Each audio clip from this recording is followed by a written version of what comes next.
Hi everyone, welcome to my YouTube channel Ayur Gyan Kendra. अगर आप इस चैनल पे नए हैं तो इसको सब्सक्राइब करें, शेयर करें, लाइक करें and press the bell icon. आज का हमारा टॉपिक है आमवात। आमवात को हम मॉडर्न में रूमेटॉइड आर्थराइटिस से कंपेयर करते हैं।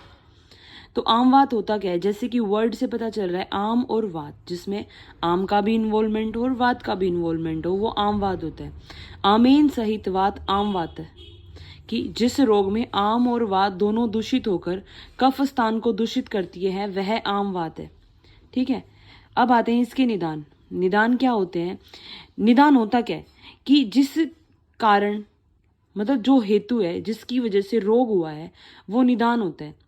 तो आम वात के निदान क्या क्या है? आहारज, कि क्या आहार आहार ले रहा है, विहार ले रहा है पेशेंट, जिसकी वजह से उसको रोग हुआ है, या उसके मानसिक स्थिति कैसी है जिसकी वजह से उसको रोग हो रहा है, या किसी और दोष रोग की वजह से उसको दोष रोग हो रहा है। सबसे पहले आते हैं आहारज निदान।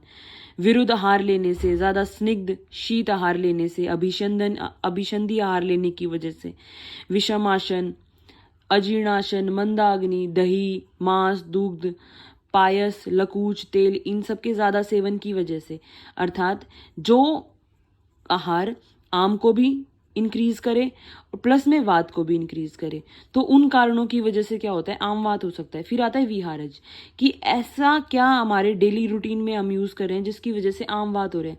कि कोई पेशेंट है, अति व्यायाम कर रहा है या अव्यायाम, बिल्कुल ही व्यायाम नहीं कर रहा, दीवा स्वप्न दिन में सो रहा है, रात्रि जागरण कर रहा है, या वेगों को धारण कर रहा है, जो अधारणीय वेग हैं उनको धारण कर रहा है, तो इसकी वजह से भी आम वात हो सकता है। फिर आते हैं मानसिक। मानसिक कारण क्या क्या हो सकते हैं? ईर्ष्या, द्वेष, काम, क्रोध, लोभ, शोक, भय, चिंता, आलस्य, इन सब की वजह से भी आमवात होता है। फिर किसी और रोग की वजह से, जैसे गृहिणी दोष, रसावृत वात हो, अग्निमंद हो, अजीर्ण हो, उरुस्तंभ हो, तो इन सब की वजह से भी आमवात होता है। तो आमवात हमने क्या देखा कि इन सब कारणों की वजह से जो भी आम को बढ़ाएंगे, वात को बढ़ाएंगे, उन कारणों से आमवात हो जाती है। संप्राप्ति। संप्राप्ति क्या होती है कि कैसे ये रोग हुआ है। कि सबसे पहले क्या किया हमने? निदान सेवन किया, गुरु स्निग्ध अन्नपान का सेवन किया, जिसकी वजह से क्या हो गया? अग्निमंद होगी। अग्निमंद होने की वजह से आम दोष उत्पत्ति होगी। और दूसरी साइड क्या हुआ कि व्यायाम आदि की वजह से वात प्रकोप हो गया। ठीक है, व्यायाम आदि निदान सेवन की वजह से ज्यादा अति व्यायाम कर लिया या किया ही नहीं बिल्कुल व्यायाम, तो उसकी वजह से क्या हो गया? वात प्रकोप हो गया। तो वात प्रकोप और आम दोष, वात और आम दोनों मिलके क्या किया इन्होंने? दोनों दूषित हो गए, आम भी दूषित हो गया और वात भी। अब धमनियों द्वारा संपूर्ण शरीर में चला गया, ये स्थान संचय कर लिया इसने, कफ स्थान में स्थान संचय कर लिया। कफ स्थान कौन कौन से? जैसे त्रिक हो गया, उरु हो गया, आमाशय, हृदय संधि, ये हमारे कफ स्थान होते हैं। तो आम और वात दोनों क्या हो गए? कफ स्थान पे चले गए और वहां पे आम वात की उत्पत्ति कर दी। अब आते हैं इसके पूर्व रूप। पूर्व रूप में क्या हो गया? अग्निमंद, आलस्य, लालाश्राव, हृदय गौरव, निद्रानाश, अर्ति, लोमहर्ष। पूर्व रूप क्या होते हैं कि जो भी रोग हुआ है उसके लक्षण आने से पहले जो हमें दिखाई देते हैं वो होते हैं उसके पूर्व रूप। तो आमवात के पूर्व रूप क्या हो गए? अग्निमंद, आलस्य, लालाश्राव, हृदय गौरव, निद्रानाश, अर्ति, लोमहर्ष। ठीक है, अब आते हैं इसके लक्षण। लक्षण क्या होते हैं कि जो रोग हो रखा है, अब सिम्टम्स, ठीक है, जो रोग हो रखा है उसके हमें क्या क्या सिम्टम्स देखने को मिलते हैं, क्या क्या लक्षण देखने को मिलते हैं। तो इसका माधव निदान ने एक श्लोक बताया है। अंग मर्द अरुचि तृष्णा आलस्य गौरवम ज्वरम अपाक शून्यता अंगानाम आम वातस्य लक्षणम। तो आम वात के लक्षण क्या क्या हो गए? अंगमर्द। अंगमर्द क्या होता है? जैसे बॉडी एक हो गया। ठीक है, अरुचि, कि उसको खाने में रुचि ही नहीं हो रही, वो कुछ खाना ही नहीं चाहता। तृष्णा, एक्सेसिव थर्स्ट हो रही है उसको। आलस्य, आलस्य मतलब कि जो उसके डेली रूटीन के काम हैं उनको उसके अंदर उसको लैक ऑफ इंटरेस्ट दिखा रहा है पेशेंट। गौरवम, गौरवम मतलब हैवीनेस। ज्वरम, फीवर। अपाक, इनडाइजेशन हो रहा है पेशेंट को। ठीक है, शून्यता अंगानाम, कि जो उसके अंग हैं उनके अंदर उसको शून्यता दिखाई दे रही है, मतलब कि नंबनेस हो रखी है। ठीक है, आम वातस्य लक्षणम, ये आम वात के लक्षण है। बहुत इंपॉर्टेंट श्लोक है ये। अंग मर्दो अरुचि तृष्णा आलस्य गौरवम ज्वरम अपाक शून्यता अंगानाम आम वातस्य लक्षणम। माधव निदान का ये श्लोक है। अब आते हैं आमवात के भेद पर। तो आमवात के भेद माधव निदान और योग रत्नाकर ने दोष प्रधानता के आधार पर आमवात के 7 भेद बताए हैं। माधव निदान और योग रत्नाकर के अकॉर्डिंग वातोल्बण, पित्तोल्बण, कफोल्बण, वात पित्त उल्बण, पित्त कफ उल्बण, वात कफ उल्बण और सन्निपातज। ये जो 3 हो गए, ये तो हो गए द्वंद्वज, ये हो गया सन्निपातज, और ये 3 अलग अलग, वात पित्त और कफ। ठीक है। और आचार्य शारंगधर ने कैसे बताए हैं, उन्होंने भी दोषों की उल्बणता के आधार पे 4 भेद बताए हैं, वात पित्त कफ और सन्निपातज। इसके अलावा लक्षणों की तीव्रता के आधार पर आमवात के 2 भेद हैं, आशुकारी और चिरकारी। आशुकारी का मतलब होता है एक्यूट स्टेज, आशुकारी मतलब एक्यूट, और चिरकारी मतलब क्रोनिक। ठीक है, कि अगर आशुकारी मतलब कि जस्ट हुआ है, थोड़ा टाइम हुआ है, चिरकारी क्रोनिक हो गया है, काफी लंबे टाइम से पेशेंट को चल रहा है। अवस्था के भेद पे आशुकारी चिरकारी। आशुकारी मतलब तीव्र अवस्था, एक्यूट फेज में। एक्यूट फेज में क्या होगा, पेशेंट को हस्त पाद गुल्फ त्रिक जानू उरु प्रदेश शोथ व शूल होगा। ठीक है, हाथ पैर गुल्फ त्रिक इन सब में पेशेंट को शोथ होगा और शूल होगा। वृश्चिक दंशवत वेदना, जैसे वृश्चिक काटता है, वृश्चिक के काटने पर जैसी वेदना होती है वैसी वेदना होती है पेशेंट को।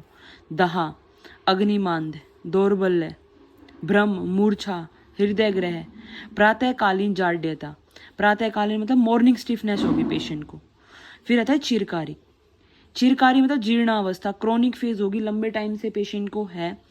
ठीक है, अंग वैकल्य, फ्लैक्जन डिफॉर्मिटी, खंज अस्थि विकृति। ठीक है, जैसे जो पेशेंट की उंगलियां होती हैं वो मुड़ जाती हैं तो उसको स्वान नेक डिफॉर्मिटी होगी। जैसे जो अपनी उंगलियां हैं अगर वो पेशेंट की मुड़ जाएं, ठीक है, तो मतलब क्रोनिक फेज में है। संधि जाड्यता। ठीक है, ये हो गए चिरकारिक और आशुकारी के लक्षण। अब आती है इसकी साध्य असाध्यता। साध्य क्या होगा, अगर नवीन होगा, न्यूली मैनिफेस्टेड है तो वो साध्य है, एक दोष की वजह से है। अल्प संधिगत है कि 1 या 2 ही संधियों में अभी इन्वॉल्वमेंट है, ज्यादा नहीं है। याप्य द्विदोषज अल्प संधिगत।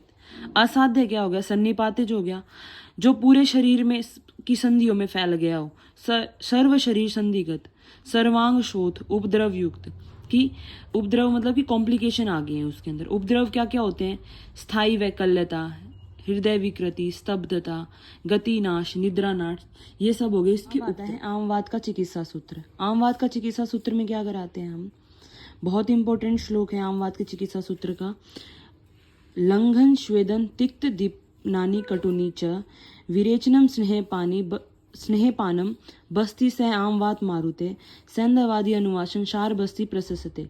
ठीक है, तो सबसे पहले तो हम निदान परिवर्जनी करते हैं पेशेंट के अंदर, कि जिस जिस निदान की वजह से पेशेंट को वो रोग हुआ है उन सबको हमें त्यागना चाहिए।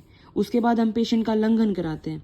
ठीक है, लंघन श्वेदन कराते हैं, और क्या कराते हैं, लंघन पाचन। लंघन पाचन क्या करेंगे, तिक्त द्रव्यों से कराएंगे, जैसे पंचकोल चूर्ण हो गया, अजमोदादि चूर्ण हो गया, त्रिकटु चूर्ण हो गया, इन सब से हम पेशेंट का लंघन पाचन कराएंगे। ठीक है, उसके अलावा पेशेंट का हम श्वेदन कराते हैं। इसके अंदर हम रुक्ष श्वेदन कराते हैं पेशेंट का।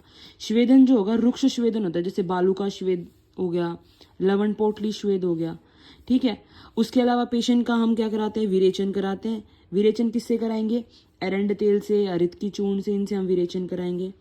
स्नेहपान कराते हैं पेशेंट के अंदर। अगर पेशेंट का नव आमवात है, मतलब नया है आमवात, तो उसके अंदर हम स्नेहपान नहीं करवाते, पर जीर्ण आमवात के अंदर हम स्नेहपान कराते हैं अभ्यांतर विद एरंड तेल और गोमूत्र के साथ।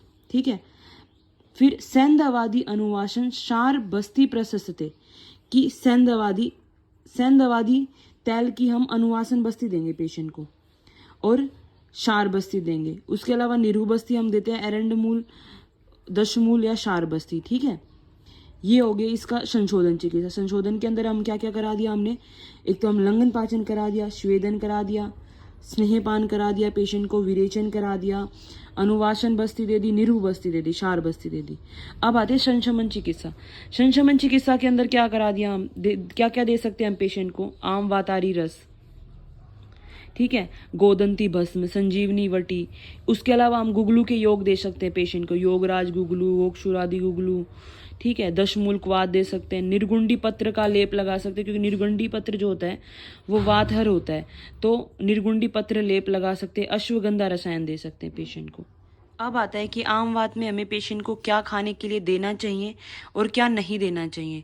तो क्या क्या देना चाहिए, पथ्य क्या क्या होते हैं उसके लिए, शुंठी, अदरक, अजमोदा, मरीच, सेंधव, हिंगू, लहसुन, जीरक, पटोल, यव, कोद्रव, तक्र, एरंड तेल और मृदु व्यायाम। अति व्यायाम और अव्यायाम से तो ये होता है, इसलिए हमें मृदु व्यायाम कराना चाहिए पेशेंट को, ठीक है। अपथ्य के अंदर क्या क्या नहीं देते, क्या क्या हमें पेशेंट को नहीं देना चाहिए, उसके लिए अपथ्य क्या क्या है, दधी, मत्स्य, गुड़, दुग्ध, मांस, विरुद्ध आहार, आलस्य, रात्रि जागरण, वेग अधारण, चिंता और शोक। जो जो वात और आम को बढ़ाएंगे वो सब चीज़ें हमें पेशेंट को नहीं देनी चाहिए।